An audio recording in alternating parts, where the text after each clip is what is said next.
When he walks down the street, he smiles at everyone. Everyone that he meets calls him King of Kensington. How you doing, King? King. Thank goodness, King. He finds his fortune in the faces that surround him. His wife says helping other people brings him luck. But then his mother tells a slightly different story. He's the only king around without a buck. He's a man among men, the people's champion. And when destiny calls him, I'm sorry, that line is still busy. he's king of Kensington. What a guy.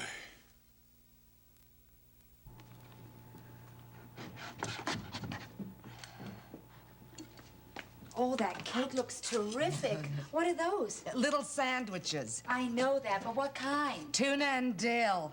And look at this. I'm cutting them into little hearts. Oh, tuna hearts. You know, I envy George and Wilma. They're coming back from an experience they'll remember for the rest of their lives. A honeymoon? They had that experience years ago. And not necessarily with each other. Oh, the world today's crazy. It's not their fault. What do you mean their fault? Are you saying that natural instincts are a fault? Are you saying that premarital sex is a natural instinct? Of course. It's not your fault. It's the sex maniacs on Johnny Carson.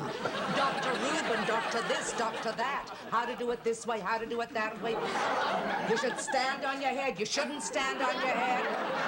But they never mention marriage.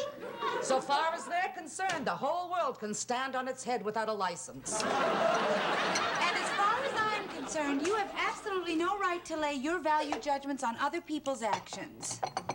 Have you ever read The Rise and Fall of the Roman Empire? No, have you? I don't have to. The Roman Empire rose and it fell. And it fell because people were doing things they shouldn't have been doing before they were married. Now, what if I were to tell you that months before we were married, Larry and I checked into the Bluebird Motel and stood on our heads? I would say the fact you're compelled to tell me 7 years after it happened proves how guilty you feel about it. Now, that is absolute bull. And I would also say that anyone who stood on her head before she got married and wore white to her wedding is a hypocrite. Are you calling me a hypocrite? If the dress fits, wear it.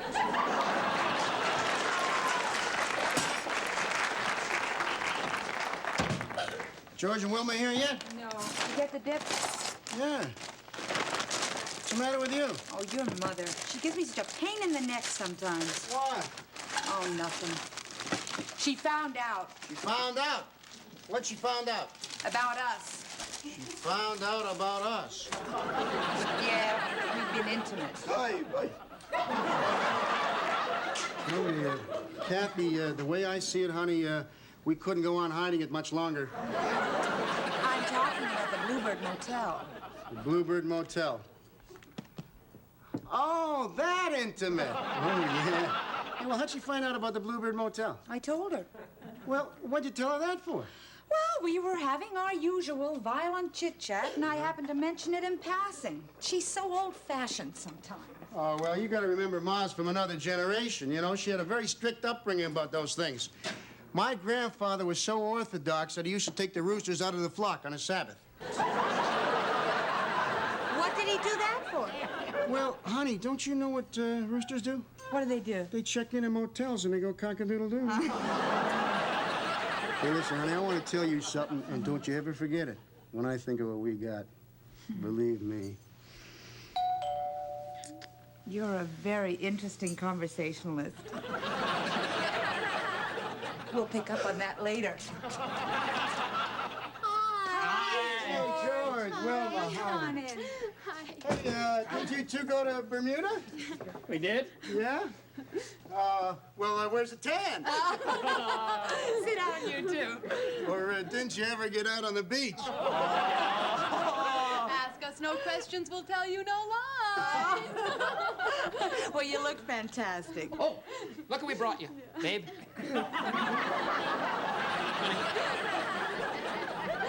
Pink sand from Bermuda. Hey, that's just what we wanted, right? And it proves that you actually got out on the beach. Ah, once or twice. Gladys. Good to see you. So you two. What did you do on your honeymoon? Ask us no questions, we'll tell you no lies. You must be starved. What? Ma made some sandwiches. It's shaped like little hearts. Do you feel like a beer, George? You want to know what I feel like? Ask Wilma. Ask me no questions, I'll tell you no lies. Come on, Roma, you can give me a hand. Wilma,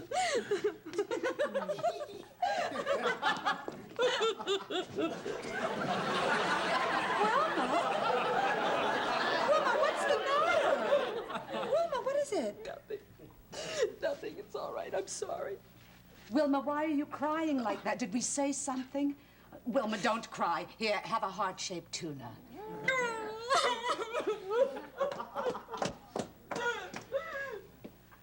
Why is she crying like that? Oh, it's all the sudden changes. From the living room to the kitchen? The marriage and the trip to Bermuda and all the pressure. You know how it is. I'm fine now. I'm sorry. It's just so nice to be here and to see you all and... All those beautiful sandwiches. Kathy, take them away. They're upsetting her. Wilma, sit down. Listen. I know how you feel. It's at moments like this when our emotions are so near the surface that all we can do is cry because we're so happy. Happy. Wilma, you are crying because you're happy. Wilma, are you crying because you're happy? Ask me no questions, I'll tell you no lies. What is it? Tell us, what's the matter? What is it?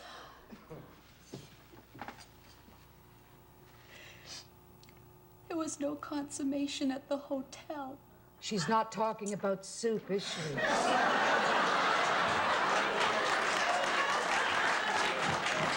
You mean that you and George have never...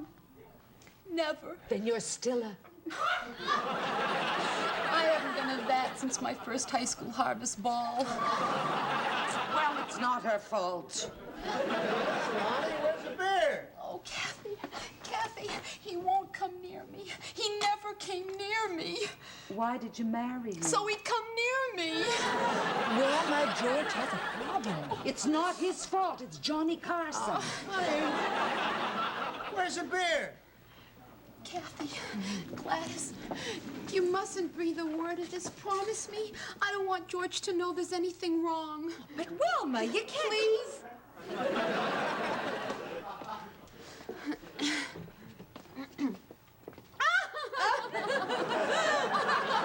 Hey, how's my baby? Ma's getting the beer.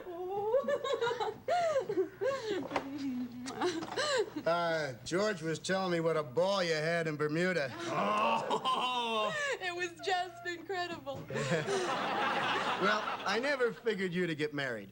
Well, you can't be a swinger forever. I mean, when you finally find what you want, it's better to swing alone. I mean, together. With Wilma, right, baby?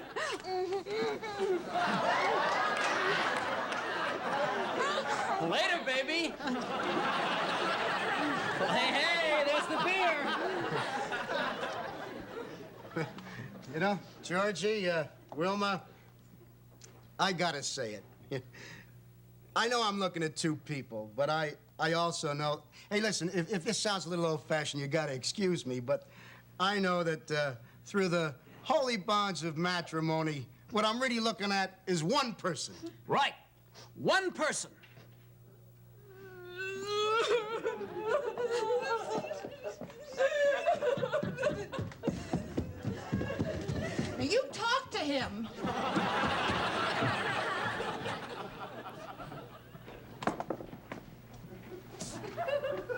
Well, Larry, it's been a terrific evening. We'll have to do it again soon. George! Hey! George! What, Larry? Come on back in here. Did you see your wife run upstairs crying like that? Yeah? Well, why was she crying like that? Because she's happy. She's a very happy person. Come on, George. I know happy crying. That was not happy crying. That was sad crying, George. Hey, listen, George. You and Wilma having a little problem adjusting to married life? Not really, no. Well, what's the matter, huh? She squeezes a toothpaste from the bottom, you squeeze it from the top? George, what's the problem? I don't squeeze the toothpaste. What? In my whole life, I have never squeezed the toothpaste. You know what I mean, Larry? No. I don't know what you mean, George. Well, that's all right. That's all right. See you soon. Hey, hold on. George, sit down. Go ahead, sit down over there. Listen, George, I want you to look me right in the eye and tell me what the problem is. Can I tell you with my eyes closed? Yeah, sure. Larry? Mm-hmm. I'm a Virgo.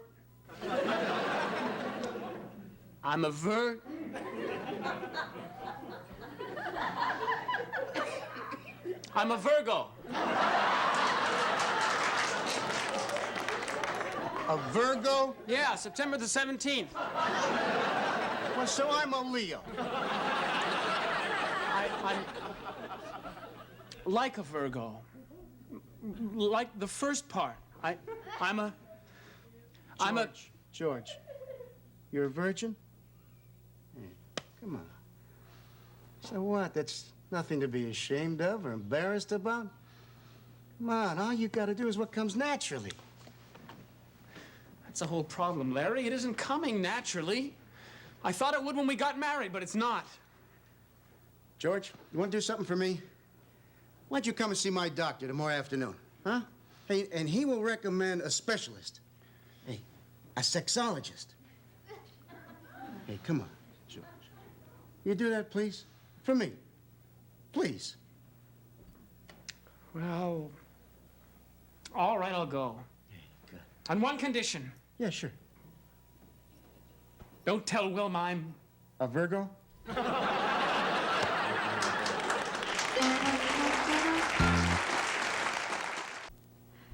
No, Wilma, George isn't here. Yeah, Larry took him to the doctor to get an appointment with the sexologist. Yeah, if he comes back with him, I'll send him straight home. Tell him to take a cab. You're where? You're in the bedroom. In a black negligee. Wilma, don't get your hopes up. Wilma, stop crying. Poor Wilma. It's not her fault. If you mention Johnny Carson... I'm not going to mention Johnny Carson. Last night on Merv Griffin, this Hollywood impresario who spends 6 months of the year in California as a man and 6 months as a woman in Miami got a standing ovation for being so frank and honest. What an age we live in. People don't care what you do as long as you tell them about it. Ma, the world hasn't changed that much. It hasn't, eh? When Lou and I climbed into bed, it was in the dark with pajamas on, and we kept our mouths shut. Oh, honey, Wilma's been calling and calling for George. Poor Georgie. I had to talk him into going home. Why? Well, what the doctor said, it depressed him. Why, what'd he say? He can't have an appointment with a sexologist for 7 weeks. Why not? They're all booked. It's an epidemic. Poor Wilma. Poor Georgie. Anyway, I got him a whole bunch of books. The Joy of Sex, a gourmet guide to lovemaking, illustrated edition. This is not a cookbook, is it? No, Ma. I don't think you're going to be very interested in that.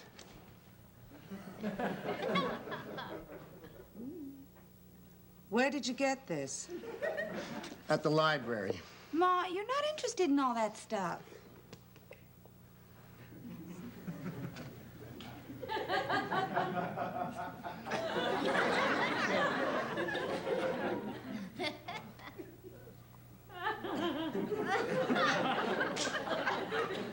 You got this book from a public library.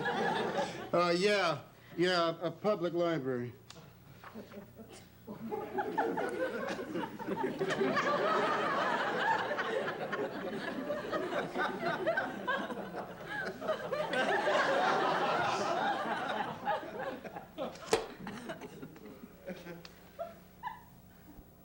Thank God you kept your pajamas on.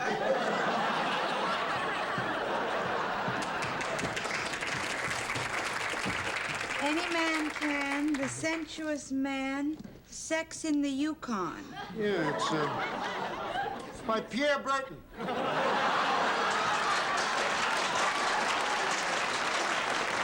You got these books for George, eh? Yeah, but he didn't want to take them home. Why not? He was afraid they would excite Wilma. Poor Wilma. Anyway, I'm going to come up with an answer for Georgie's problems in less than 7 weeks.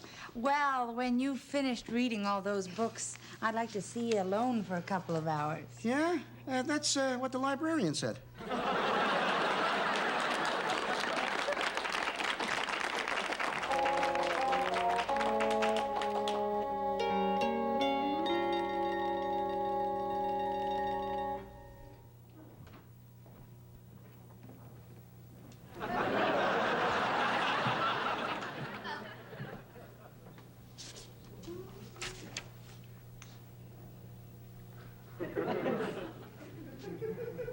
Honey, don't you think you've read enough for one evening? I mean, all work and no play makes Jack a dull boy.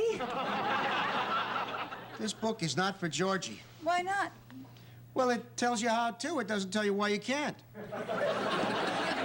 Kathy, you know what I'm thinking? I hope so. I think that you better speak to Wilma. What about? Wilma and George's problem. I mean, well, suppose it was us. What would you do? Well, first I'd get into something very sexy, sort of like a black negligee. Yeah, right. That's good. Then I'd sit on your lap. Uh-huh. And I'd tickle the hair on your chest, sort of like this. Honey, don't tell Wilma to do that. What? The, pulling the hair on the chest, don't tell her that. Why? Well, you know, honey, I wouldn't tell you this unless, you know, I was afraid that maybe you would tell Wilma. What? Well, the pulling the hair on the chest, it's not, fantastic. Oh, really? No, I don't really like it all that much. You don't like it? No. As a matter of fact, it turns me off. Honey, look, I didn't mean to hurt your feelings, but, you know, if you're going to tell something to Wilma, you got to tell her something that's going to have the desired effect. You know what I mean, Kathy? I know what you mean, Larry. For 7 years, I've been doing something to turn you on that turns you off. Well, it doesn't really turn me off. And, you know, you do some other things that are really fantastic. Since we're playing this little game of true confessions, don't ever tell George to blow in Wilma's ear. What? I find your blowing in my ear deafening. And on several occasions, I've had a very distinct earache. Oh, yeah? Well, look at this. What about this, eh? It says right here, look. It says here that the ear is definitely an underrated erogenous zone susceptible to gentle blowing. Well, you can blow in your book and sleep on the couch.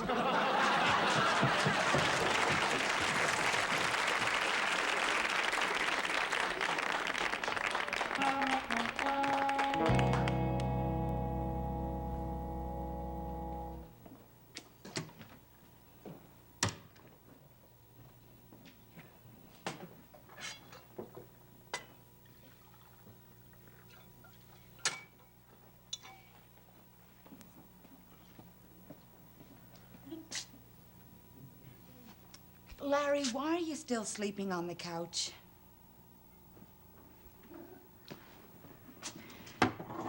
Larry, look, I've had it. I already apologized for what I said about my ears that might have hurt your feelings. You don't hurt my feelings.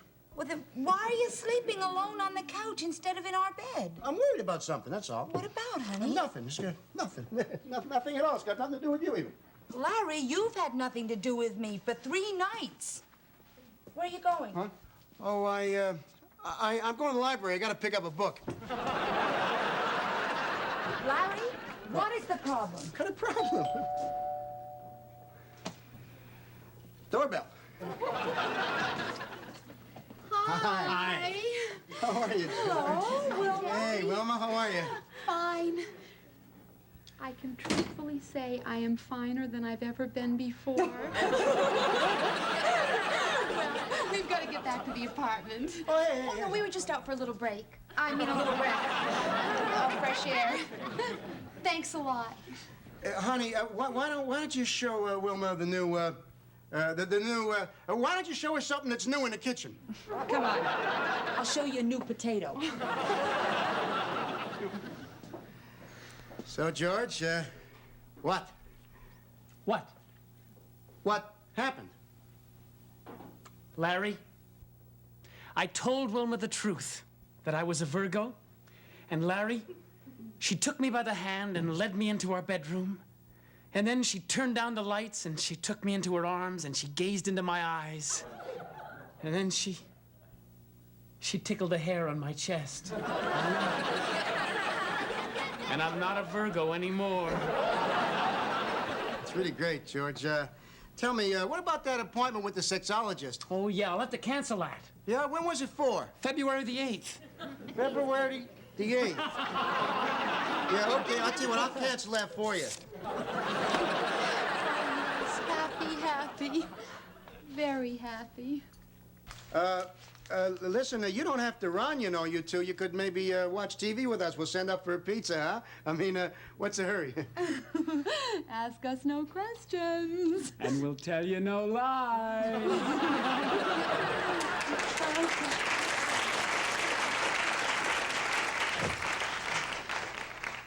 Very nice, huh, Kathy? Mm-hmm. George solved his problem by telling Wilma the truth. It's nice, huh? Mm-hmm. Very nice.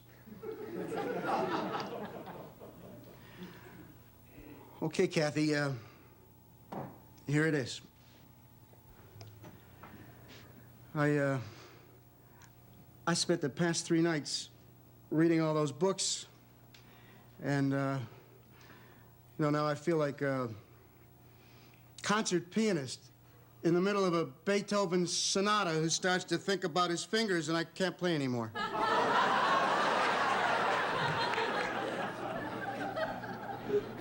Larry, when was the last time that you tried to play a Beethoven sonata? Oh, honey, you know I don't play the piano. I was just using that as an analogy to explain what Larry? about my Shut up. I'm blowing my ear.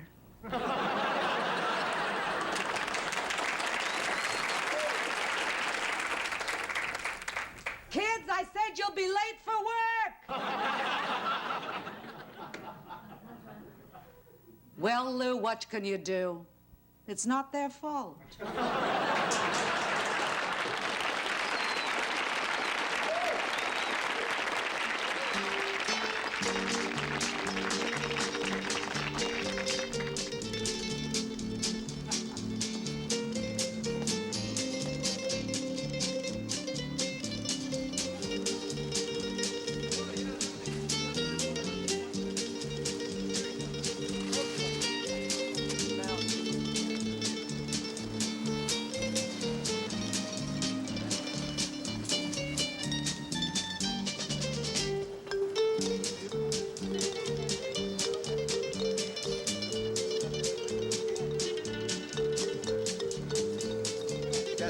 That one, okay.